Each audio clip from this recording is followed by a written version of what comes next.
So the new year is just around the corner. Wouldn't it be totally amazing if you could somehow make it your most successful year ever?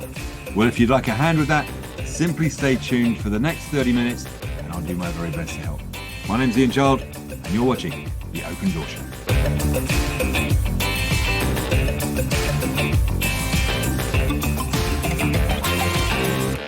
Hello and a very warm welcome to the Open Door Show from Property CEO. What exactly is Open Door all about? Well, it's your chance to take a dive into the world of small-scale property development.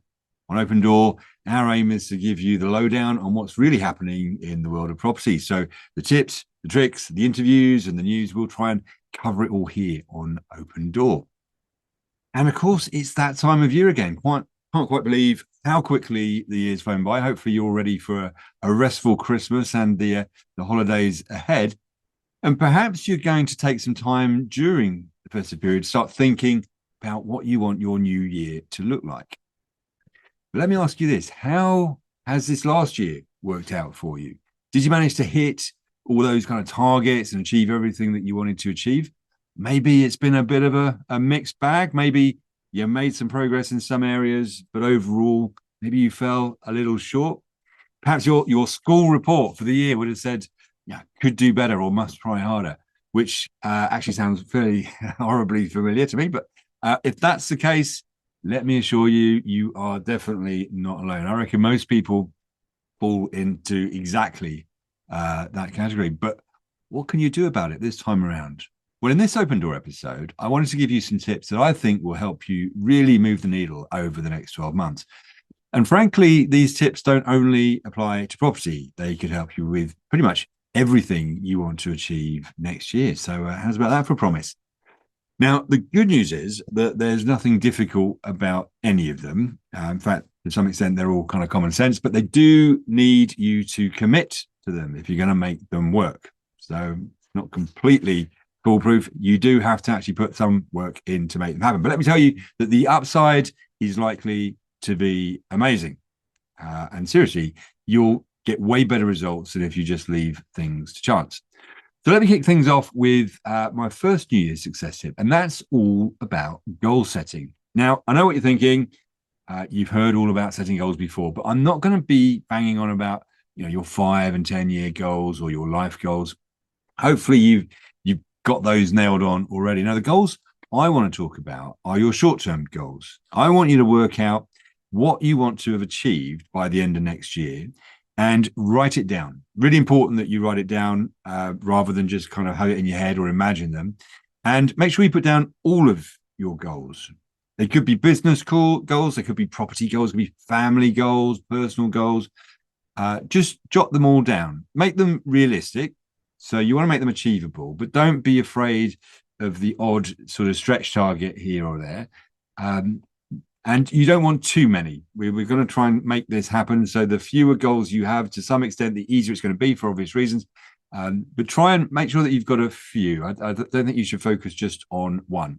Now, for each of those goals, what I want you to do is to work out and write down what you need to do by the end of January to have made progress towards each of those goals. So in other words, you've kind of got 12 months to complete each goal, but how much progress should you have made after month 1 in January? So then when you start in January, you'll obviously then need to work out what actions you need to take in January to achieve your end of month target for each goal. So don't worry about trying to write down daily actions and going through all the detail. You just need to make sure that whatever you do in January, you hit the end of month target for each of your goals. And you want to make hitting your month end targets non-negotiable. You need to hold yourself accountable for it, or better still, have someone else hold you accountable. Simply do whatever you need to do to hit the month end targets. And guess what? At the end of January, you simply do the same thing for February. Set a new month-end target for February for each goal. Do exactly the same thing. Now, you just need to make sure that whatever your monthly target is, it needs to be aligned with kind of hitting your overall goal by the end of the year. You don't want to get to November and find that you're absolutely miles away from achieving it. But goal setting, step 1, break it down into a year, and then for the next, just do it for the next month, for January, and then make sure that you follow it. Make sure you stick to it, hold yourself accountable, and work out a game plan for hitting those month-end goals. You will end up hitting your year-end goals as well. So that's step one. Is it easy? Of course it's easy. Does it require a bit of commitment? Of course it does. The trick, as I said, is not to have too many goals that you end up getting kind of overwhelmed. You just need to keep it simple and just stick to it. Now, second tip is all about taking little steps every day. There are absolutely no big steps in property or business. You can't take one giant leap and become a property developer, for example. In fact, you can't take one giant leap for most things. Instead, you've got to take hundreds or even thousands of little steps. And the last step, the one that kind of gets you there, actually is no bigger than any of the others. They're all little steps. Every single one of them is a little step. So the first thing you need to be is unfazed, undaunted by the size of the task. The problem is when you look at it from the start, it looks a bit like a mountain that you've got to climb, when you're just starting out. In fact, it can still look like a bit of a mountain when you're halfway up it. But you know that the only way of conquering the mountain is to take one small step at a time. There is no other way of doing it. Success only comes from taking a series of little steps. There are no big steps. So the next thing you need to do is to prioritize taking a little step every day. And that's the key thing, because all too often we prioritize other things, jobs, family, they all kind of demand time from us. And all too often, there's not enough time left over at the end of the day to work on the stuff that we want to work on. So it kind of goes by the wayside because people don't shout at us if it's not done. We don't do it. So my second tip is to carve out some priority time to work on your next year goals every single day. And again, remember, we're only talking about taking little steps. So it might only be 20 or 30 minutes each day. Personally, best time for me is first thing in the morning, kind of when no one is up, there's no phone calls, no emails, no one actually expects you to be available, so they don't contact you. But I know that's not for everyone. Some people have got horrendously busy mornings. Some people are just not morning people. Whatever works for you, you just need to make it non-negotiable. So even if you only manage to grab 10 minutes, make sure that no day goes by next year without you making at least some progress on one of your New Year goals. You will be seriously amazed at just how much impact you can have by just taking a little step and making a little bit of progress each and every single day. I remember hearing a story once about Sir Ranulph Fiennes, the explorer. He became stranded crossing the North Pole. I think it's probably best part of a quarter of a century ago. As I recall, the ice broke under one of the sleds that he was pulling, and he had to pull it out, and he developed severe frostbite when he was doing so. And it was only, I think, he started his cooker using his teeth that he was able to keep warm enough to stay alive. And then he had to make it back. And he was asked afterwards what thought kept him going as he faced that long journey back to base camp, suffering from frostbite.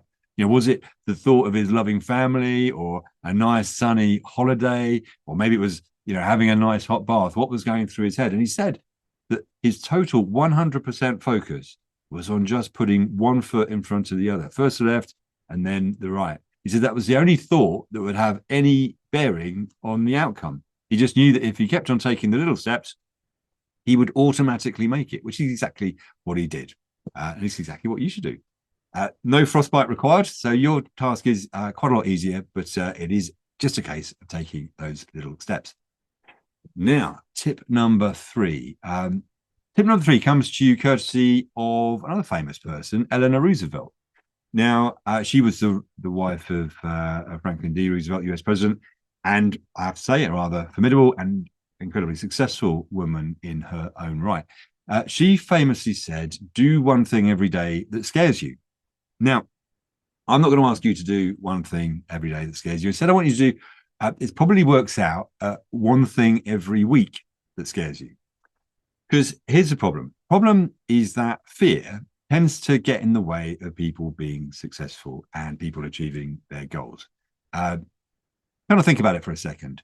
All of the information in the world is available to you pretty much through books and the internet. So it isn't a lack of information that stops people being successful. It's all there. I mean, it could be laziness. There might be people that are not bothered enough to invest the time and effort to find out the information.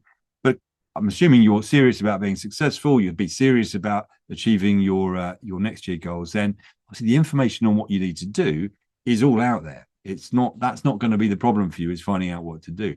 The problem for most people is that success sits outside their comfort zone. They'll start off with the best intentions, but there is a point where they need to do something that makes them feel uncomfortable. There's something in the process, in that journey, in moving towards those goals that makes them feel uncomfortable. And as a result, they'll kind of put off doing it.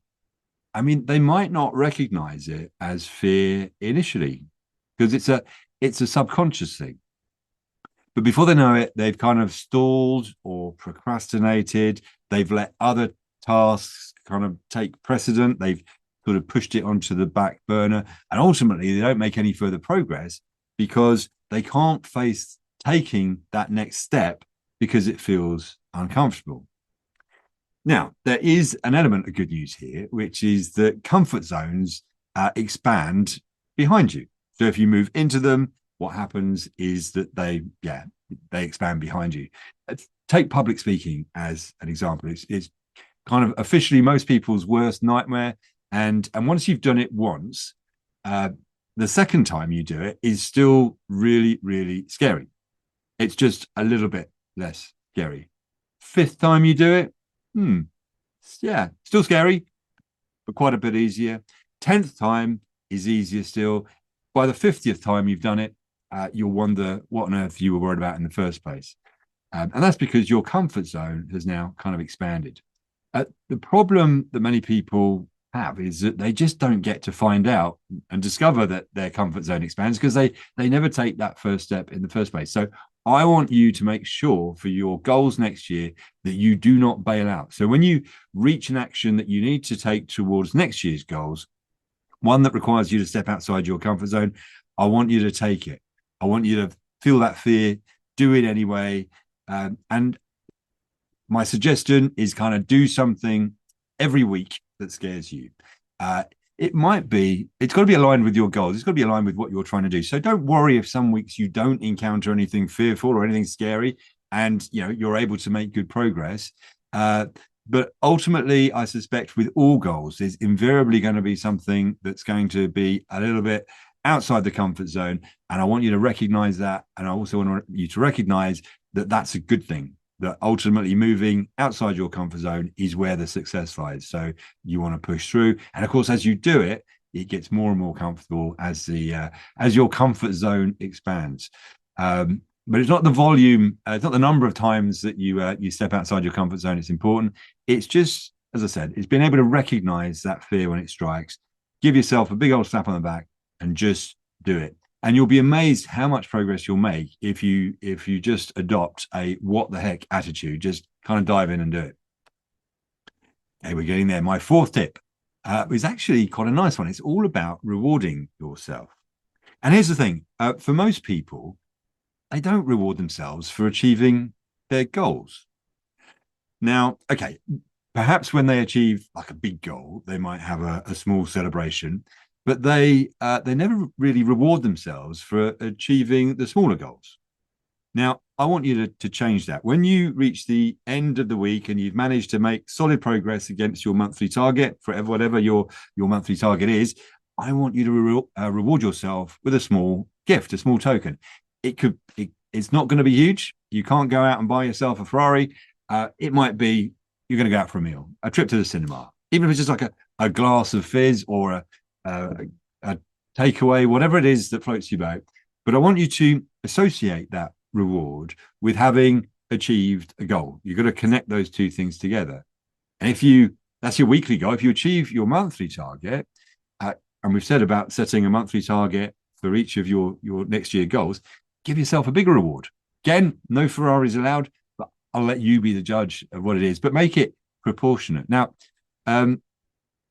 you want to make sure that when you come to the end of the year and you've actually hit your target and it's out and managed to hit your New Year goal, again, up to you on the Ferrari front. But I would say you definitely need to be throwing yourself a bigger party of some description. Again, whatever reward works for you, and work out what the reward is beforehand, so that you know if you achieve X, then you're going to get a reward of Y. Now, I'm not just saying that to be nice and that you deserve nice things. The reality is that your subconscious reacts positively to receiving those rewards, and it's your subconscious that controls your emotions, and therefore it controls the fear that's stopping you from taking action or stopping you from operating outside your comfort zone. And so, by kind of creating a reward mechanism, you're making it far less likely that your subconscious will foil your attempts by making you feel fearful. Hopefully that will make sense. Right. My final tip. Final tip is actually a bit different. And I guarantee that this one will get you looking back on next year as one of your best years ever. And it's to do with your bucket list. Now, everyone has a bucket list of some description, even if they've not even kind of written it down. What is it? It's basically a list of things that you want to achieve at some point in your life. Now, it's usually, for obvious reasons, a list of rather nice things. Some of them can be big, some of them can be small. Some of them might be materialistic, some of them might be experiences. So it could be a dream holiday, or maybe you want to write a book or make a film. It could be some sort of personal achievement that you want to do. Maybe if it's for you, maybe it's something with your family. Maybe you want to run a marathon. Maybe you do want to buy a Ferrari. Maybe you want to do a skydive for charity. Most people have more than one thing on their bucket list. And of course, they do come in kind of small and large sizes and expensive and inexpensive sizes, because not everything on your bucket list needs to be expensive. But here's the thing. There will come a point, and I guarantee that this will happen, unfortunately, when your bucket list becomes your list of regrets. Your bucket list becomes your list of regrets. And why is that? Because when you reach a certain age, you'll suddenly realize that you're too old to do the things on your bucket list. And you will have to face the fact that they are now not going to happen. You'll now know that, you'll never now do them. You've missed your chance. And of course, unfortunately, you might not realize that you've missed your chance until after that day arrives. But ultimately, you can see how having a list of things that you want to do, they'll reach a point in the future where if you literally are not able to do them physically or for whatever reason, then simply it's just a list of things that you wanted to do but no longer able to do. So that's where the regret comes in. And of course, let's be honest, without being morbid, none of us really knows how long we've got left to tick things off our bucket list. And we don't want to end up with a list of regrets that's as long as our arm, all the things that we wanted to do but never got around to, because that's the biggest problem. The biggest problem is that we have things on our bucket list and we kind of say to ourselves, one day I'm going to do this. One day I'm going to do that. And it kind of, we mentally tick it off as oh, that's good. Yeah, I can't wait. That will happen at some point in the future. Well, guess what? The years will go by and you might recognize this. I recognized fairly recently when I had some things on my bucket list that had been on my bucket list for ages. And I'm like, well, actually, I'm not doing anything about them, am I? I'm not moving the needle on that at all. So what I want you to do, and my final tip for you, is to identify one or preferably two things on your bucket list and make an unbreakable promise to yourself that you will do them next year. Another great way of doing this is team up with a friend or family member. And so you both make the same commitment. You don't need to do the same bucket list items, but you just say you want somebody to hold you accountable, and you hold each other accountable. Yeah, we are going to do these things, tick these things off our bucket list next year. Now, I know what you're thinking. Some things on your bucket list are kind of pretty expensive and don't really have the cash right now to pay for them. Now, totally get that. You absolutely need to pay your bills first. We're not going to be throwing money around left, right, and center. But here's the thing. Firstly, some of your bucket list items will be cheaper than others, so you can cherry pick a bit. But the other thing that you can do is downsize some of them, certainly in the short term. So in that example, I said about owning a Ferrari. Maybe that is the long-term plan, to have a Ferrari on the drive. Short-term plan for next year could be to hire one for a week, or do a track day in one. A lot cheaper than having your own one, and you get you're definitely ticking something off your list, even if it's not the full fat. It's kind of like the light version. But the thing is, you'll look back on the experience and be glad that you did it. And when you look back on next year, in years to come, you remember it as a high point. One of the things that I've worked out over the years is that the things that make life memorable are firstly the experiences. It's not the kind of material things. It's the things that happen, and it's also the people that you spend time with, whether that's friends or family, whichever. So it's absolutely imperative that you take time out to kind of create those memories, create those experiences. And that also involves spending time with the right people. It could be, on that point, it could be as simple as organizing a weekend away with your other half, or with your family, or with a group of friends. So often we don't even think of that. We think about maybe that we're going to do the family holiday every year, whatever it is we're going to do. But actually, is there an opportunity where you can just grab a couple of days and just do something spontaneous, whether it's with a loved one, family, friends, and of course, it might cost money. It will cost money, but you kind of need to rationalize it. And I think the way to look at it is, assuming that you've still got money to do all the things that you need to do in life. If you don't do it, for sure, you'll have more money left in the bank when that time comes, when you've got a regret list, when you can no longer do any of these things. You'll definitely be saying, well, look at that. There's some pound notes over there that I didn't spend. And you'll be looking at that bank account and you'll be thinking, well, isn't that great? Would you rather be in that situation, or would you rather, I'm sure you still have some money in the bank, but you'd then rather look at the experiences and remember those great experiences that you had in your life as you tick things off the bucket list, as you kind of went through life routinely, kind of doing things that were excited you, and the things in life that you wanted to do. Now, only you can say which is more important, whether it's the memories and a life well lived, or whether it's having loads of money in the bank that you didn't spend. Entirely up to you. But what I'm going to task you with is see if you can tick one, or preferably two, things off your bucket list in the next year. I think if you do that, you'll be in a great place, and you'll have got to the end of the year, and with things ticked off the bucket list, not everybody can say they've done that. You'll be in a really good place. And guess what? You need to do exactly the same the next year, and the year after that, and the year after that. You keep on going, ticking things off your bucket list, making sure you do those things in life that you want to do. And sometimes, yes, it can be expensive, and sometimes it can take time. Ultimately, though, you've got to be thinking about reflecting back on that in years to come. You will be so glad that you did it. But I'll leave that choice up to you. So that's it. My 5 tips for making next year your most successful ever. If you've got any other tips, I'm sure there are hundreds that I could have given to you, and I'm sure you've got some. So please do throw them in the mix, put them in the comments. I'd love to hear from you and to hear what they are.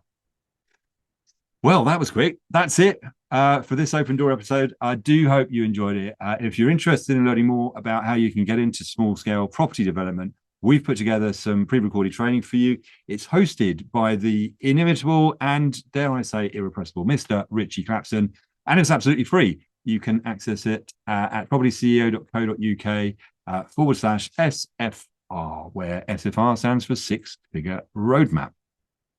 Right, that's it from me. I hope you have an amazing time over the Christmas period, and let me wish you all the luck in the world in achieving some truly amazing things next year. Take care. I look forward to seeing you very soon. Bye for now.